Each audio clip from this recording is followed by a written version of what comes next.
Nous nous retrouvons ensemble devant cette merveilleuse parole que le Seigneur nous a laissée, avec les témoignages, les expériences, les combats, les échecs, les victoires, tout ce qui fait partie de nos vies communes. Je pense que quand nous lisons l'Écriture, nous ne pouvons pas faire autrement que de nous y retrouver dedans, à un moment ou à un autre.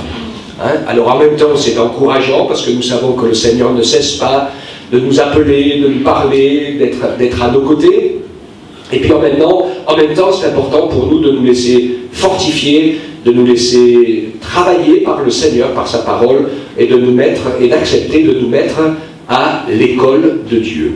Je vais partager avec vous ce matin des choses simples. C'était ma lecture de ce matin, Exode 16, Exode 17, qui est un moment particulier du voyage d'Israël, qui vient de sortir de l'esclavage de l'Égypte sous la main puissante de Dieu, avec des miracles surnaturels, les plaies d'Égypte, et la protection de Dieu pendant ces plaies pour une partie du peuple. Je ne sais pas si vous vous rappelez cela, on voit qu'à un moment donné, au tout début, les magiciens arrivent à presque faire un peu les mêmes choses, mais ils ne sont pas à la même puissance que Dieu, à qui tout est possible.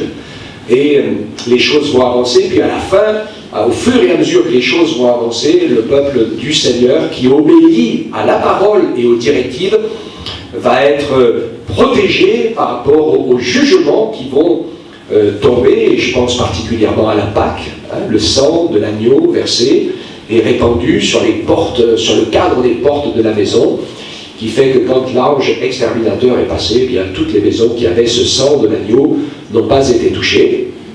Et donc là, c'était vraiment incroyable, une manifestation de l'annonce de l'Évangile, de manière prophétique, bien avant que cela arrive. Et ainsi, le peuple d'Israël va vivre quelque chose d'incroyable, qui nous ressemble comme deux gouttes d'eau à nous qui avons ouvert notre cœur et cru au Seigneur Jésus. Je voudrais qu'on puisse relever ici une chose qui, à mon avis, est vraiment une chose clé. Cette chose clé, c'est qu'ils étaient avant des esclaves, ils vont devenir le peuple, et avant, ils avaient l'impression que Dieu ne se souciait pas d'eux. Peut-être il y avait des incroyants, des croyants au milieu d'eux, etc. Mais ils avaient une foi religieuse, comme la majorité des gens qui ont la foi. Et puis, Dieu a agi avec puissance et souveraineté.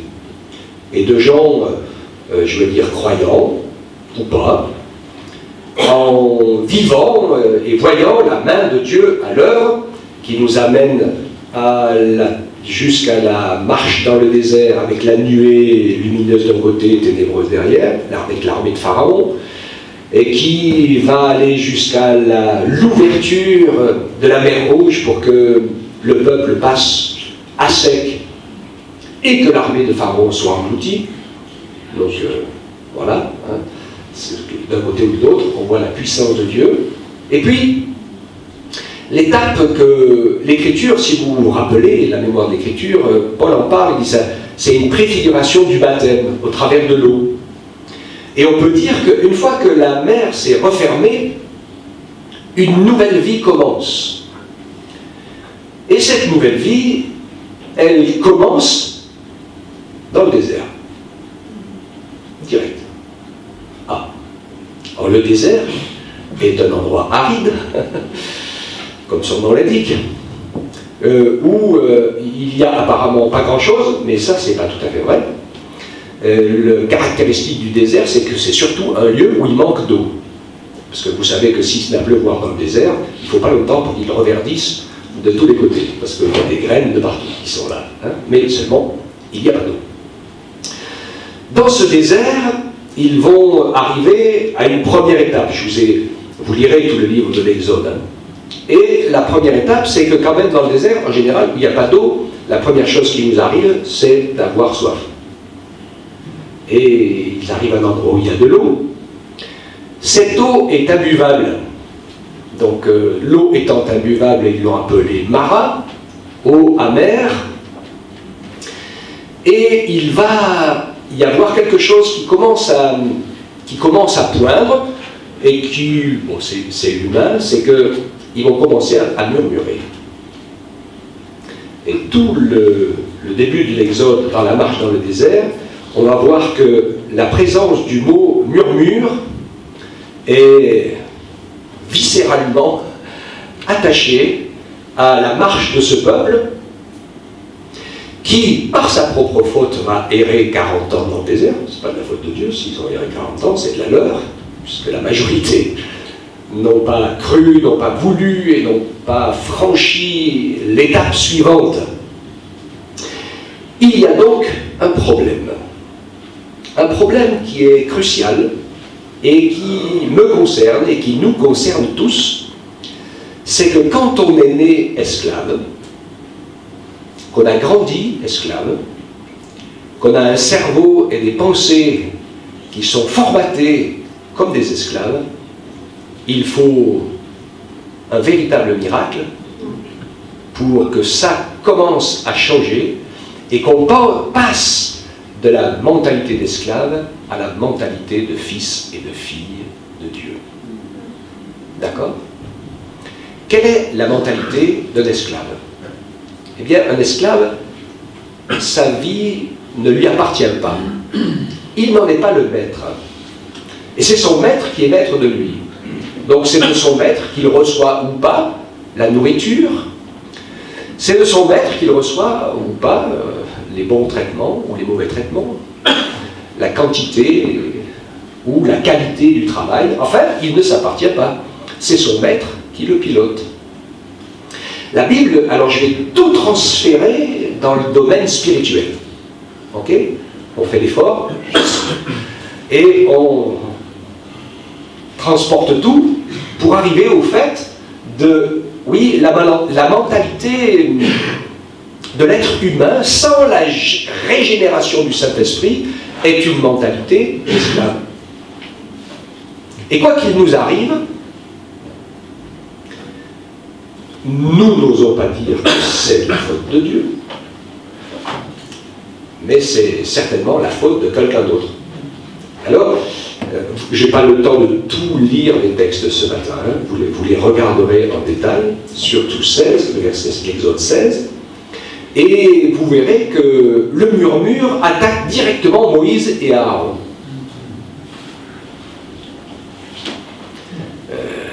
Voilà. On est tous les uns avec les autres, bien sûr, mais, comment dire l'autre, je ne suis quand même pas responsable de ce qui arrive dans ta vie à toi. Ok, un peu de ce qui peut arriver à l'Église, certainement. Mais finalement, on peut prendre les choses comme ça. Et beaucoup de gens prennent les choses comme ça. Et beaucoup de gens aujourd'hui lèvent le poing contre Dieu parce qu'il leur arrive toutes sortes de malheurs. Et je me rappelle combien de gens me disent « Mais qu'est-ce que j'ai fait au bon Dieu pour qu'il m'arrive tout ça ?» Alors je sais que moi j'ai l'habitude de leur répondre « Ben justement, rien. » Bon, donc c'est vrai que si on n'a pas choisi comme père, comme bouclier, comme sauveur et comme protecteur, il ne faut pas s'étonner que l'adversaire s'en donne à cœur joie. Ok? Et donc, souvent, c'est une question un petit peu d'ignorance. Quand vous lisez, donc le Seigneur va donner quelques éléments intéressants. La croix, ce bois particulier, à qui Dieu dit à Moïse, coupe ce bois, prends-le et jette-le dans l'eau amère. Et elle deviendra douce. Et c'est ce qui s'est passé. Ça nous parle, ça, hein? Le bois de la croix. C'est symbolique un peu. Mais, ce que Dieu veut leur apprendre, c'est à marcher par la foi, à lui faire confiance et à accepter que les circonstances, quelles qu'elles soient, sont conduites par lui ou il est derrière. Il y a des choses que Dieu a mis devant nous de manière bien précise parce qu'il veut qu'on passe par là. Et puis il y a des choses qui arrivent devant nous parce que toutes sortes de circonstances, et peut-être même que l'adversaire il est un peu dans le coup pour essayer de brouiller un peu les cartes, Mais le Seigneur va laisser faire, parce que de toute façon, il ne va pas nous laisser tomber, et qu'il va nous aider à traverser le piège, et qu'il va prendre soin de nous, et nous permettre eh bien, de remporter la victoire, tout en sachant, comme je le dis souvent, que c'est difficile d'avoir des victoires s'il n'y a pas de combat. Voire quasiment impossible. Voilà. Donc, c'est important vraiment pour nous de pouvoir remettre entre les mains de notre Père Céleste les circonstances particulières de notre vie, sachant qu'elles peuvent être parfois particulières et conduites par lui. Jésus a été conduit directement par le Saint-Esprit dans le désert pendant 40 jours de jeûne. On peut dire que quand même c'est raide. Hein. Et ça, c'est pas un piège de l'adversaire, quoi qu'il était à la fin, parce que lui, il attendait à la fin, quand on est fragile et affaibli. Mais c'est le Saint-Esprit qui l'a conduit là. D'accord ? Donc, pour Israël, ce qui se passe entre, on va le comprendre, hein, ils sont un peu plus de 600 000 hommes, des femmes, des enfants. Et dans cette marche particulière, nous allons découvrir qu'en fait, il y en a juste une poignée qui ont compris ce qui allait se passer et qui font confiance et qui ont la vision de ce que Dieu veut faire. D'accord ? Cette poignée, on pourrait dire Moïse, Aaron, Josué, Caleb, Myriam. On ne va pas beaucoup plus loin que ça, en fait. Et parmi cette poignée de ceux qui ont compris et de ceux qui avancent, combien il y en a qui vont rentrer dans le pays promis? 2. Josué et Caleb. Alors, les choses sont comme ça, parce qu'on est sous la loi, bien sûr, et que sous la loi, je veux dire, l'enseignement de la loi, c'est pas l'enseignement du pardon et de la miséricorde, c'est l'enseignement des vérités et des lois divines. Et ça doit nous parler, nous, moi je sais que notre Dieu fait grâce, qu'il fait miséricorde, et que, heureusement, dans sa bonté et dans sa grâce, quand il y a erreur, il nous secourt, il nous aide. Mais quand on a fait une erreur, il y a toujours des conséquences. Même s'il y a le pardon de Dieu. On est d'accord avec ça? Donc c'est tellement important de pouvoir nous laisser conduire et transformer. J'aime beaucoup ce verset de Romains 12 qui nous dit « Soyez renouvelés et transformés, soyez transformés par le renouvellement de notre intelligence. » Nous avons tous besoin que le Seigneur nous transforme pour nous donner une vision de foi, une vision d'avenir, une vision de la terminaison des choses. C'est pas pour rien, et c'est dans l'Ancienne Alliance que l'Ecclésiaste dit qu'il vaut mieux la fin d'une chose que son commencement. Et nous devons, nous, mes frères et sœurs, avoir la vision et l'intelligence de la fin. De voir où les choses vont nous mener, de voir comment les choses vont nous conduire. Et j'aime pas, mais je le fais assez régulièrement. Je me pose la question et je me dis, si tu ne te réveilles pas demain, où t'en es? Et il y a certaines fois, certains jours, dans certains domaines, je dis, oh là, je vais avoir quelques regrets, il vaudrait mieux que je mette les choses au point. D'accord? Et je pense que c'est vraiment important. Alors, Dieu dit, dans Exode 16, qu'il va mettre les choses en place. Il y a un murmure pour la nourriture. Le Seigneur va pourvoir, quand vous lisez tous ces premiers versets, il va pourvoir au pain du ciel, à la viande. Extraordinaire, le Seigneur. Personne n'avait pensé à ça, mais finalement, il a envoyé l'écaille. Donc, elles sont venues à tire-d'aile et elles se sont toutes aplaties au milieu du camp, ce qui fait qu'ils avaient la viande à manger à portée d'elles. Et la manne, ce pain venu du ciel, dont on parlera dans quelques détails tout à l'heure, parce qu'il y a la comparaison avec Jésus, d'accord, avec un apprentissage. Et là, l'apprentissage, il est important et pas facile, parce que Dieu fait dire à tout le peuple, vous aurez de la manne tous les matins, pendant 6 jours, vous prendrez juste la quantité qu'il vous faut. Et comme c'est le pain du miracle, je pense que même ceux que c'était un petit peu court, quand ils mesuraient avec l'homère, eh bien, il y en avait assez. Il y avait la mesure. Et puis il y en a qui ont pris beaucoup plus long. Et puis ils l'ont gardé. Dieu avait dit, vous ne le gardez pas, parce que si vous le gardez, ça va s'infecter. Et il y en a, qu'est-ce qu'ils ont fait? Ils l'ont gardé. Et puis, il a dit, le 6e jour, il y en aura le double. 2 homères par tête. Vous le ramasserez. Ça va se garder. Parce que le lendemain, qui est le jour du sabbat, il n'y en aura pas. Et qu'est-ce qui s'est passé le lendemain? Il y en a qui sont sortis pour en chercher. Bon. C'était la première fois. Hein? Donc je pense qu'ils ont appris. Et Dieu dit, je mets ces choses en route pour voir si le peuple veut bien m'obéir. Alléluia. Alors on va voir si le peuple veut bien obéir. Et ils auront donc tous les matins le pain, et de temps en temps, nous allons le voir, à plusieurs occasions, le Seigneur va leur donner de la viande à manger. Une autre chose qu'ils ne voient pas encore, mais dont ils vont se rendre compte, parce qu'on s'en rend compte à la fin, c'est que pendant les 40 ans dans le désert, leurs chaussures ne se sont pas usées, ni leurs habits sur eux. Ça, c'est impressionnant. Hein? Parce que ça s'use quand même, les chaussures et les habits. Hein? Surtout pour des gens qui marchent beaucoup comme eux. Et dans le désert, en plus, avec le sable, c'est une vraie machine à broyer. Hein?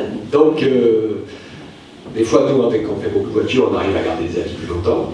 Mais voilà, dans cette circonstance, c'était vraiment particulier. Et ça me fait penser à la présence de Dieu à nos côtés, pour veiller sur nous, vraiment, en nous donnant ce que nous avons besoin, sans qu'on s'en rende compte. Voyez-vous? Mais il suffit qu'à un moment donné, il nous manque quelque chose pour se dire, Seigneur, où tu es, qu'est-ce que tu fais? Ou Seigneur, tu m'as peut-être abandonné, tu m'as oublié. Alors, si le Seigneur t'avait abandonné et oublié, ton cœur se serait déjà arrêté il y a un bon moment et tu serais mort. Mais tant que tu respires et que ton cœur bat dans ta poitrine, c'est que le Seigneur ne t'a pas oublié. Amen. Et qu'il est avec toi, même si parfois on peut passer par certaines situations particulières. Et là, ils vont se retrouver, et c'est Exode 17, les versets 8 à 13, le chapitre 17 au début. Après avoir bien mangé, dans le désert, il nous manque quelque chose. De l'eau. Hein? Mara, c'était bien, première expérience. Et deuxième expérience, ils se retrouvent de nouveau sans eux, sans eau. Oh, moi je les vois en train de se réunir et puis de dire dans la joie et dans la paix, Seigneur, tu as toujours pourvu jusqu'à aujourd'hui, donc on va faire une bonne réunion de prière tous ensemble et puis tu vas nous montrer comment on va avoir de l'eau. C'est ça qu'ils ont fait. On dit oh! Ils ont recommencé à murmurer contre Moïse et Aaron. Il dit, mais c'est pour mourir dans le désert que vous avez emmené, ce n'est pas la peine de nous emmener jusque-là. On voit que derrière, il y a une espèce d'état d'esprit bizarre. D'accord? Qu'on va retrouver tout au long de la marche dans le désert, développé chez Corée, etc., etc. Parce que finalement, il y a un problème dans ce peuple, comme chez les hommes partout d'ailleurs, c'est un problème de leadership.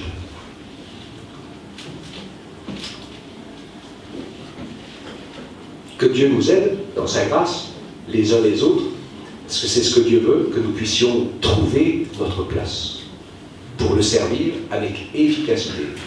Et le bon endroit pour servir le Seigneur, c'est pas là où on pense être, c'est là où Dieu nous veut. D'accord? Hein?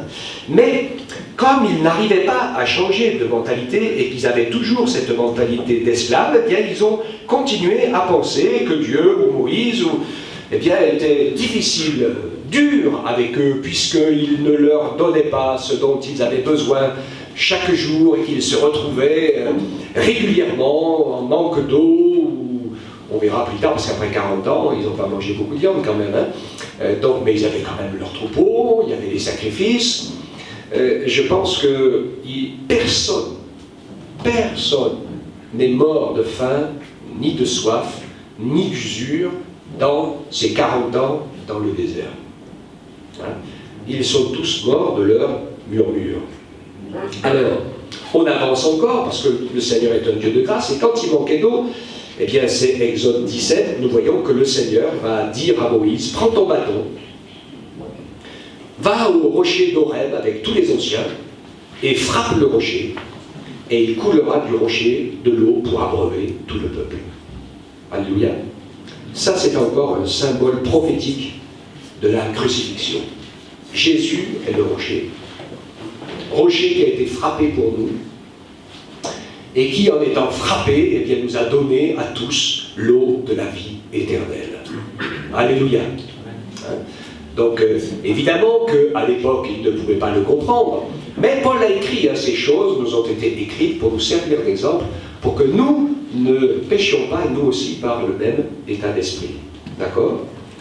Nous savons que, et là je vous le lis, c'est cette parole de Jésus, dans Jean 6, 32 à 35, Jésus leur dit, en vérité, je vous le dis, Moïse ne vous a pas donné le vrai pain du ciel, mais mon Père vous donne le vrai pain du ciel.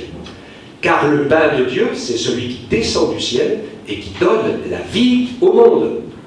Ils lui dirent, Seigneur, donne-nous toujours ce pain. Et Jésus leur dit, je suis le pain de vie. Celui qui vient à moi n'aura jamais faim, et celui qui croit en moi n'aura jamais soif. Amen. Amen. Alléluia. La foi nourrit, la foi sauve, la foi nous permet d'entrer dans les promesses de Dieu. Quand je dis ici la foi, je parle de la confiance, d'accord? Qui est le contraire des murmures, parce que c'est la peur ou l'inquiétude. Qu'il arrive quelque chose qui nous dépasserait, que Dieu ne maîtriserait pas. Et ces choses nous rendent la vie amère et compliquée. Et il faut que nous puissions changer d'état d'esprit en disant, Seigneur, je suis ton fils et je suis ta fille. Dites, mes frères et sœurs, ce matin, chacun dans votre cœur, je suis ton fils ou ta fille. Hein? Et dites-le et croyez-le. Et sachez que le Seigneur va nous mettre à son école, parce que nous avons été des anciens esclaves du péché perdus, qui vivions en étant toujours en manque de quelque chose, et nous avons rencontré Jésus qui nous a ouvert les portes du ciel. Alléluia. Nous ne sommes que des pèlerins et voyageurs temporaires sur cette terre. Et Dieu n'a pas l'intention de s'occuper que de construire notre petit bonheur de la terre de tous les jours. Ce n'est pas du tout son intention. L'intention de Dieu, c'est construire en nous la mentalité de fils et de filles de Dieu. Amen. De construire en nous de l'amour et de la compréhension pour les choses de son royaume. De construire en nous cet état d'esprit qui fait que nous allons apprendre à marcher par la foi, qui est le fruit de l'esprit, c'est-à-dire en lui faisant confiance. Montre-moi, Seigneur, où tu veux me conduire. Alléluia. Donc, c'est vrai. Le vrai pain qui vient du ciel, c'est Jésus. Parce que l'autre, c'est le pain du miracle. Ça leur a donné la bonne santé, mais ce n'est pas l'immortalité, d'accord? Voilà, comme la nourriture que nous mangeons, comme les bénédictions que nous avons, toutes les choses matérielles que nous avons nous font beaucoup de bien, mais elles ne nous donnent pas la vie éternelle. Le seul qui nous donne la vie éternelle, c'est Jésus.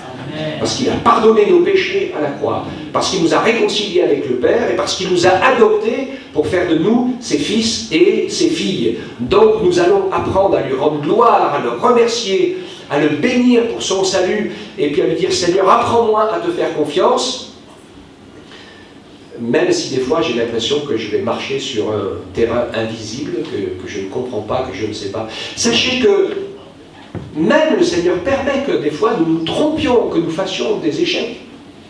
Ça nous culpabilise, ça nous fait peur, ça nous démoralise, ça nous décourage, mais Dieu sait que parfois on apprend largement autant, voire parfois plus, dans nos échecs que dans nos réussites.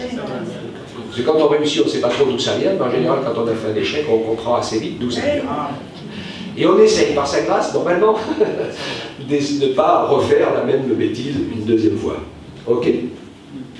Donc, Jésus est ce vrai pain du ciel, et en même temps, donc, celui qui a donné sa vie, son sang, et qui pardonne nos péchés, et qui nous permet, donc, à partir de ce moment-là, de recevoir la nourriture que le Seigneur veut nous donner, ce pain qui est cette parole de Dieu qui vient et qui nourrit notre esprit, notre âme, notre cœur, et qui permet au Saint-Esprit, qui est l'huile, qui est l'eau, le Saint-Esprit, la vie de Dieu qui est là et qui va nous éclairer pour que notre vie avec Jésus soit réaliste, concrète, vraie.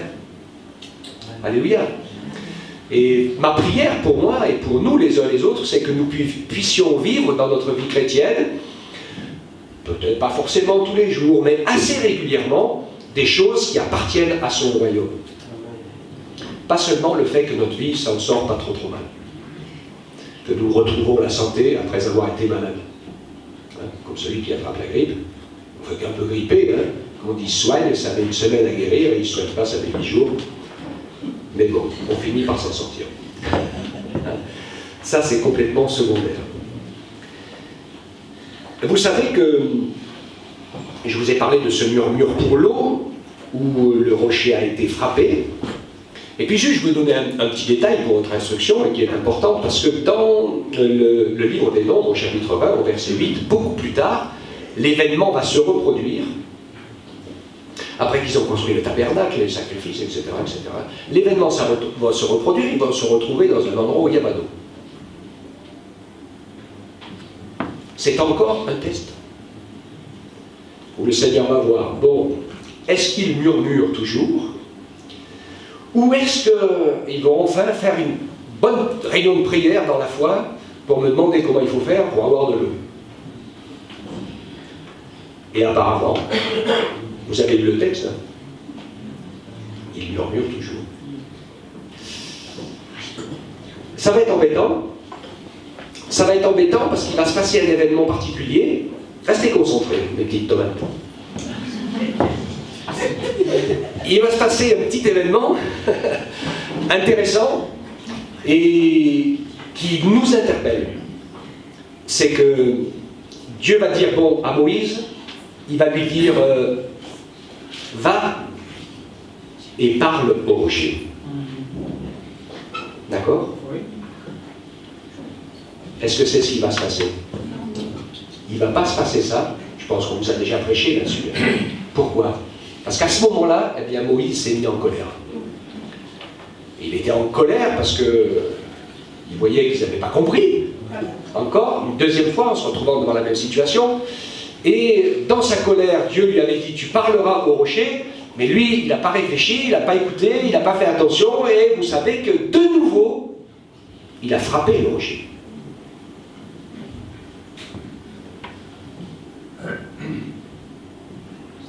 Alors le problème, c'est que si la première fois, il avait reçu l'ordre de frapper le rocher, parce que c'était le symbole de la croix, où Jésus est frappé pour nos péchés, la deuxième fois, le Seigneur avait une deuxième leçon à apprendre, qui était la leçon du Saint-Esprit, de la vie de l'Esprit, du baptême de l'Esprit, et de l'entrée dans le service, dans le ministère et dans toutes les œuvres de Dieu. Le ministère de la parole. Parle au rocher. Et Moïse, sur ce coup-là, n'a pas été attentif, alors qu'il est dit de lui que c'est l'homme le plus patient de la terre. Ce coup-là, il a pété des plombs. Et il a laissé aller sa colère, et je comprends quand Jacques dit que la colère de l'homme n'accomplit pas la volonté de Dieu. Et en frappant l'esprit, ça lui a fermé la porte de l'entrée dans le pays de la promesse. Et c'est à cause de ça qu'il n'a pas pu entrer. Il y a une leçon super importante que l'Écriture dans le Nouveau Testament nous appelle à faire attention après, hein, qui est de ne pas pécher contre le Saint-Esprit, ou blasphémer contre le Saint-Esprit, qui est un genre de péché pour lequel il n'y a pas de pardon. D'accord?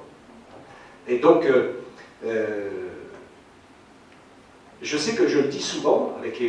ou avec les enfants quand ils font une bêtise.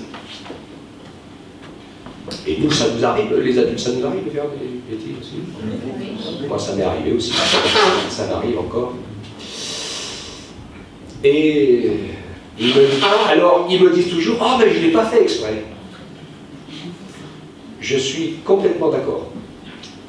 Mais si tu enjambes ton balcon du 6e étage pour pouvoir descendre en bas, et que tu t'écrabouilles en bas, même si tu ne l'as pas fait exprès, tu vas quand même t'écrabouiller en bas. Hein? Ou si tu traverses la route sans regarder, c'est ce qui arrivait parfois. Hein? Je me rappelle d'un homme qui était à la vie de mon père, il avait écrasé une petite fille. Et dans la rue comme ça, entre deux voitures, de manière invisible, elle a jailli sous le pare-choc de la voiture. Donc il est resté des années sans plus conduire de voiture, ça se comprend. Mais je suis archi certain qu'elle ne l'a pas fait exprès. Alors je leur réponds pas ça, mais quand même, hein, j'essaie de trouver des exemples en leur montrant que, voilà, on fait tous des bêtises, le Seigneur nous pardonne, nous fait grâce, mais c'est important d'y réfléchir, c'est-à-dire de ne pas traiter à la légère. Oh, c'est pas grave, je n'ai pas fait exprès. Hein? C'est d'autant plus important pour nous que nous sommes à l'écoute du Seigneur. Je ne voudrais pas être trop long, mais je propose pour tous ceux qui prennent des notes de relever le passage de Matthieu 5, 38 à 48, où le Seigneur nous parle de son amour. Mais on va le lire quand même un peu. Dans la loi, c'est écrit pour et pour non. Oui, on va le lire. Mais moi, je vous dis de ne pas résister aux méchants. Si quelqu'un te frappe sur la joue droite, tends-lui aussi l'autre. Si quelqu'un veut te traîner en justice et prendre ta tunique, laisse-lui encore ton manteau. Si quelqu'un te force à faire 1000, fais-en 2 avec lui. Donne à celui qui te demande, ne te détourne pas de celui qui t'a emprunté de toi. Dis, vous avez entendu, tu aimeras ton ennemi, tu aimeras ton prochain, tu haïras ton ennemi. Moi, je vous dis, aimez vos ennemis. J'ai sauté un peu quelques versets à certains moments. Bénissez ceux qui vous maudissent, faites du bien à ceux qui vous haïssent, et priez pour ceux qui vous maltraitent et qui vous persécutent. Alors vous serez fils de votre Père qui est dans les cieux, car il fait lever son soleil sur les méchants et sur les bons, il fait pleuvoir sur les justes et sur les injustes. Et en effet, si vous ne faites que ça pour ceux qui vous aiment, vous n'avez pas de récompense. Les péagers font pareil. Et les païens font la même chose. Verset 48, soyez donc parfaits comme votre Père Céleste est parfait. Amen. Le défi que le Seigneur Jésus a donné à son Église, pour nous, c'est d'être la démonstration de l'amour de Dieu et de la bénédiction de Dieu. C'est ce que Jésus a fait.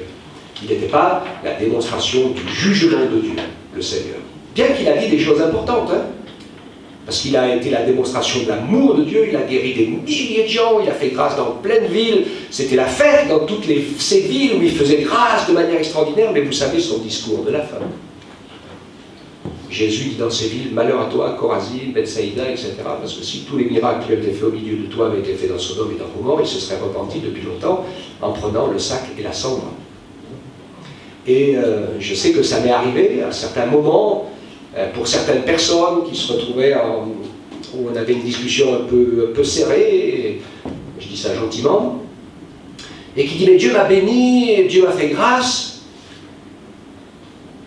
Mes frères, mes sœurs, heureusement que Dieu nous bénit, heureusement que Dieu nous fait grâce, mais c'est pas pour ça qu'il est d'accord avec ce qu'on fait. Ça, c'est sûr.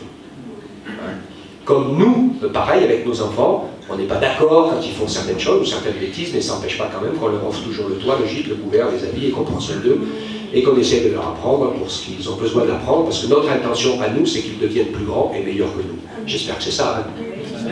C'est pour ça qu'on est pénible avec eux, donc vous énervez pas les enfants. On est pénible parce qu'on veut que vous soyez plus grands, plus forts, et plus intelligents, et plus capables que nous. Alléluia. Quand même, alléluia, quand même. Donc, bien sûr, il y a toutes sortes de soucis qui sont là. Marc 8, 35, celui qui voudra sauver sa vie la perdra. Celui qui perdra sa vie à cause de moi, il la sauvera. Amen. Matthieu 6, 25 à 34, c'est pourquoi je vous dis, ne inquiétez pas pour votre vie, ce que vous mangerez, votre corps, pour ce que vous serez vêtu, la nourriture, le corps, tout ça, le Seigneur sait que c'est plus grand. Qui de vous, par ses inquiétudes, peut ajouter une coudée à la durée de sa vie? C'est une question que le Seigneur nous pose. Hein? Qui est-ce qui peut, en s'inquiétant, rallonger sa vie? Vous savez quelle est la réponse?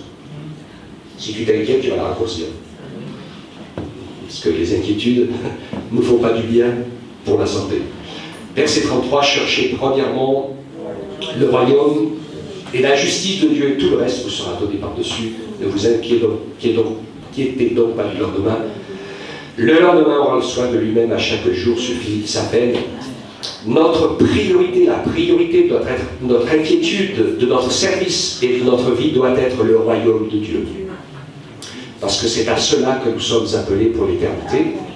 Et tout ce que je traverse et de ce que tu traverses, mon frère, ma sœur, est fait pour nous faire grandir dans la connaissance et l'expérience du royaume de Dieu. Alléluia. Nous montrer la réalité et de ce royaume qui vient, et puis notre service eh bien, doit se transformer en accomplissement du plan de Dieu, et l'Église a pour défi de continuer la même démonstration que celle de Jésus, de montrer que le Seigneur est celui qui fait grâce, qui pardonne, qui guérit et qui libère. Nous ne sommes pas là pour couper des têtes et pour faire des jugements. Jésus ne l'a pas fait de son temps. Et donc nous sommes là, cette démonstration. Et notre combat, donc maintenant, il est surtout spirituel et très réel. Mes frères, mes sœurs, je vous encourage à faire tout ce qui est de votre possible pour participer à la prière. Et je sais que vous priez chez vous, de tout votre cœur. Et la prière ensemble aussi avec l'Église, c'est quelque chose d'important. Même si des fois on est un petit groupe d'un côté ou de l'autre, de pouvoir se retrouver. L'Écriture nous dit que si nous demandons ensemble quelque chose à 2 ou 3, que nous nous mettons d'accord, le Seigneur est au milieu de nous et il accomplit ce que nous demandons. D'accord? Car nous n'avons pas, Éphésiens 6,12, à lutter contre la chair, contre le sang, les dominations, les autorités, le prince de ce monde de ténèbres, contre les esprits méchants dans les lieux célestes. Dieu veut que nous ayons un état d'esprit bon. Quand il dit soyez parfaits comme votre Père Céleste est parfait, c'est pas que nous sommes sans erreur et sans faille, vous l'avez compris, hein, c'est parfait dans cet amour que Dieu a pour tous les hommes. Il bénit, il donne la nourriture, il donne la pluie, il donne le vêtement aux bons et aux méchants sans distinction parce que c'est le temps de la grâce pour la vie humaine et donc nous sommes appelés à vivre dans la même expression de son amour jusqu'envers nos ennemis, à combien plus forte raison envers nos frères et nos sœurs. Dieu veut nous encourager pour que nous réussissions à nous serrer les coudes, que ce ne soit pas seulement le malheur, la persécution, l'épreuve, la souffrance, qui nous fasse resserrer les coudes. Vous avez remarqué ça? Parce que ça, c'est une réalité. Quand il arrive des choses graves, on retourne à l'essentiel, et on laisse de côté la poudre et la paille, et on se rappelle qu'on n'est rien, les uns, sans les autres. Donc ce combat spirituel de la prière, il est très important pour être gardé, pour vivre, pas pour survivre, pour vivre, pour apprendre à devenir des fils et des filles de Dieu.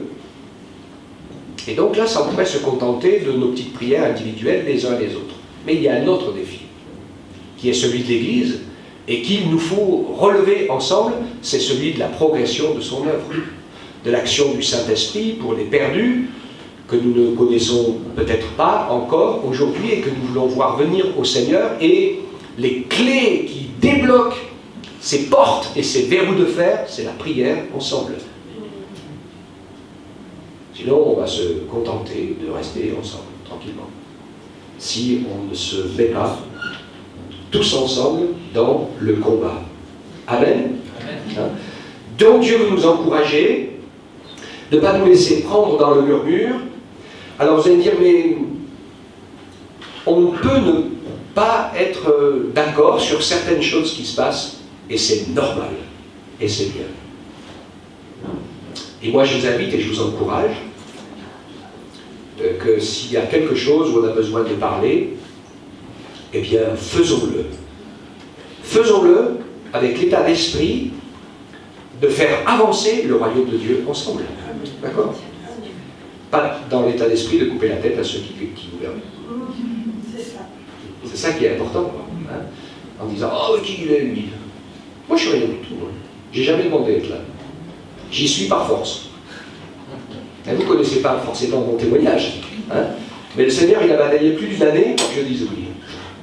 Et j'ai été très très malade à la fin quand j'ai fini par dire oui. Donc je n'ai aucun problème avec ça, hein, parce que quelqu'un m'a dit, la fois que j'ai entendu, que j'étais ceci et que j'étais cela. Je lui dis, j'ai rien demandé à personne, je suis juste là où le Seigneur a voulu que je sois, et c'est pas tous les jours que ça me plaît.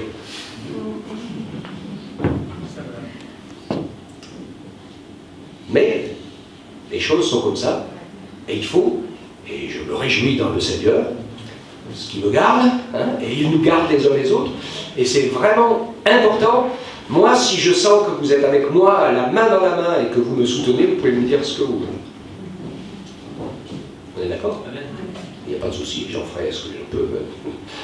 Mais il n'y a pas de souci parce que je sais que l'important, c'est que l'œuvre de Dieu avance. Hein? Vous voyez comment il y avait la rivalité, la contestation, c'était compliqué entre Moïse et un certain nombre de gens, etc. Ils ne savaient pas ce qui s'est passé à l'endroit. Vous savez qu'à un moment donné, dans les murmures, Dieu en avait tellement marre. Il a dit à Moïse, mets-toi sur le côté, je vais tous les anéantir, et puis je ferai de toi et de ta maison un nouveau peuple. Vous savez ce qu'a répondu Moïse? Seigneur, si tu fais ça, alors tu railles mon nom de ton livre. Waouh! C'est écrit dans la parole parce que ça a été rapporté, parce que c'est ce qui s'est passé, et il y avait des témoins pour ce genre de choses, parce que Josué était jamais loin, mais autrement, les autres, ils ne savaient pas ce qui s'était passé. Ok? Ils n'étaient pas au courant. Et donc, le Seigneur nous encourage. Attention dans nos colères. Hein? C'est toujours délicat, et je comprends pourquoi la parole dit ne vous couchez pas sur votre colère, hein, parce que ça peut engendrer de l'amertume, de la souffrance, etc. Et Dieu veut donc nous encourager. Alors je suis pas inquiet du tout. Hein. Je dis cela parce que c'est important. Pour moi, ce qui m'a frappé dans mon cœur, c'est que j'ai vu des gens malheureux toute leur vie parce qu'ils sont restés esclaves et qu'ils n'ont pas compris là où le Seigneur voulait les emmener. Hein? Ils sont restés consommateurs en disant « Dieu, tu dois me bénir, tu dois me faire marcher, tu dois me nourrir, tu dois tout faire. Sinon, tu n'es pas un gentil Dieu, papa. » Un esclavagiste. Hein?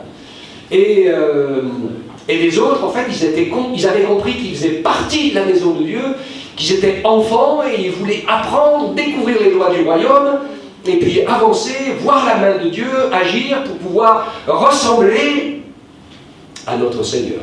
C'est ce que Jésus nous a montré. Alléluia. C'est ce que les apôtres ont fait aussi, et puis plusieurs d'entre nous. Et si nous prenons cette décision, si nous avançons ainsi, eh bien nous allons progresser, parce que nous ne sommes pas des esclaves, nous sommes des fils et des filles de Dieu. Et c'est pour ça que la vie chrétienne n'est pas si facile que ça. Parce qu'il y a des choses que Dieu veut que nous découvrions. Il veut que nous les réalisions. Il veut que certaines pensées, certaines idées, elles naissent en nous. Parce que quand elles naissent en nous, c'est acquis pour toujours. Et je comprends le pourquoi du comment. Si je te dis, toi fais ça, toi fais ça, toi fais ça, toi fais ça,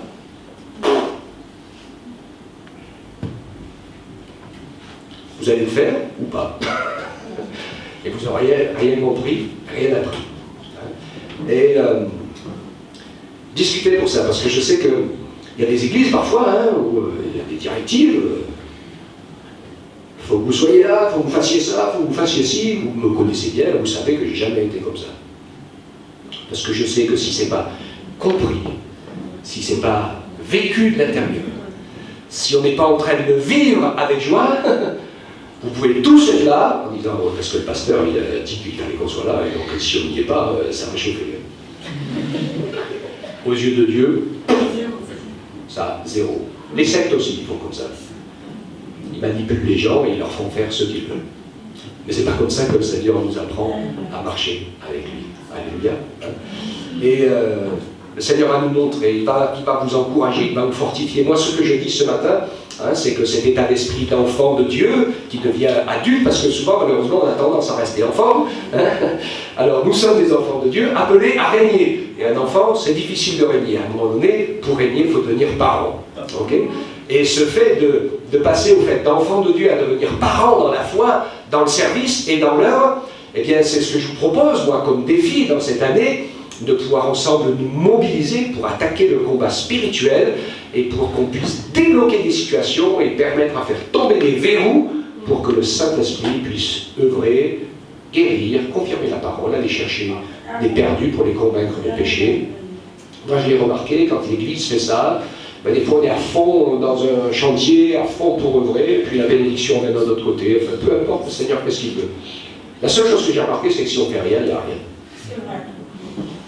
Et si on fait quelque chose, Dieu est à l'œuvre. Ensemble, je parle, parce que j'essaie. Alors, je sais que nous sommes tous très occupés, je le comprends tout à fait. La vie, elle est faite comme ça aujourd'hui, et c'est affreux comment, c'est pas un jugement que je dis, c'est affreux comment l'adversaire a tout fabriqué pour qu'on soit complètement mangé. Aujourd'hui, finalement, il nous faudrait au moins 36 heures par 24 heures pour réussir à faire tout ce que nous avons à faire les uns et les autres. C'est le temps, il faudrait que le temps passe moins vite. Non. Je crois que dans notre cœur, il faut garder toujours cette priorité, dire Seigneur, c'est toi qui me donnes le souffle, la respiration et le vie. Le temps, il est à toi. Et dans ce temps que tu me donnes, eh bien, je veux que tu me permettes de vivre les choses qui t'appartiennent à toi, à ton royaume et à ton temps. Alléluia. Si on le conçoit dans notre esprit, dans notre pensée, ben le Seigneur va le faire. Alléluia. Si ce n'est pas du tout important pour nous, eh bien, nous continuerons notre vie pratique et concrète, matérielle de chaque jour qui nous remplira d'un bout à l'autre. Mais c'est à nous, par le Saint-Esprit, avec une certaine violence, de nous emparer de ces choses-là qui font partie du royaume de Dieu et que l'adversaire veut nous manger de partout. Parce que je le sais, je le crois, et j'espère que vous êtes d'accord avec moi, c'est dans ce domaine-là que nous allons voir la gloire de Dieu. Alléluia. Que le Seigneur arrange nos petites affaires, c'est bien, on se réjouit, mais la gloire de Dieu, c'est quand même de notre niveau. C'est un peu autre chose. Hein, et nous avons soif et faim que le Seigneur fasse ces choses. Maintenant, je crois que le temps avance, les choses arrivent, et les fruits de la misère, de l'athéisme et tout ce qu'on veut sont en train de se produire de plus en plus. Et un de ces 4 matins, nos contemporains vont se réveiller avec la tête enfoncée dans le sable, et ils auront besoin de Jésus. Et nous, il faut qu'on soit là. Il faut qu'on soit prêts. Et que déjà, on est en train d'agir. Parce que s'il faut piquer un sprint alors qu'on n'est jamais couru, ça va être compliqué. Mais si on est entraîné à courir un peu, eh bien, le jour où il faudra piquer le sprint, on sera prêt. On va réussir le défi tous ensemble. Amen. Surtout dans l'état d'esprit que Dieu nous demande. Sois béni. Seigneur, vraiment, je te rends grâce. Parce que tu es un Père plein d'amour. Et c'est vrai que il est fort probable que plusieurs de nos vies ressemblent à une marche dans le désert. Oui, devant nos yeux physiques, nous avons tout ce qu'il faut, nous voyons toutes choses, mais dans le monde spirituel, les choses sont parfois bien courtes, bien limitées, parce que nous n'y regardons pas avec le bon regard. Fais-nous la grâce, Seigneur, de nous préoccuper de ces choses. Donne-nous une ouverture de cœur et d'esprit pour que nous puissions nous fortifier dans notre vie de tes enfants, que nous puissions prendre à cœur les choses de ton royaume, que nous puissions prendre à cœur notre mission, que nous puissions prendre à cœur cette réalité spirituelle dans laquelle nous sommes plongés les uns les autres, même si nous ne le voulons pas. Les choses sont là. Et je te prie, Seigneur, pour que tu nous fortifies. Et moi, le premier, j'en ai besoin, parce qu'on se laisse facilement manger et avaler par toutes sortes de choses. Fais-nous la grâce, Seigneur, d'être trouvés à l'œuvre quand tu reviens, comme des servantes et des serviteurs fidèles qui distribuent la nourriture au temps convenable dans la prière, dans la bénédiction, dans l'encouragement, dans la prise de soin de notre prochain, quel qu'il soit, même s'il ne semble pas le mériter. Nous voulons, Seigneur, te ressembler et faire les choses comme tu nous les demandes de faire, et avec amour pour notre prochain, Seigneur. Un vrai amour qui est comme le tien. Oui, sois béni et glorifié, Père. Nous te rendons grâce que ta parole porte du fruit en nous, Seigneur, qu'elle ne passe pas à autre chose, mais qu'elle reste gravée pour ta gloire, pour ton honneur et pour la suite de ton œuvre, de ce que tu as préparé pour nous dans les semaines, les mois et les années qui viennent, si tel est ton bon plaisir. Oui, que ton nom soit glorifié, Père éternel. Amen. Amen.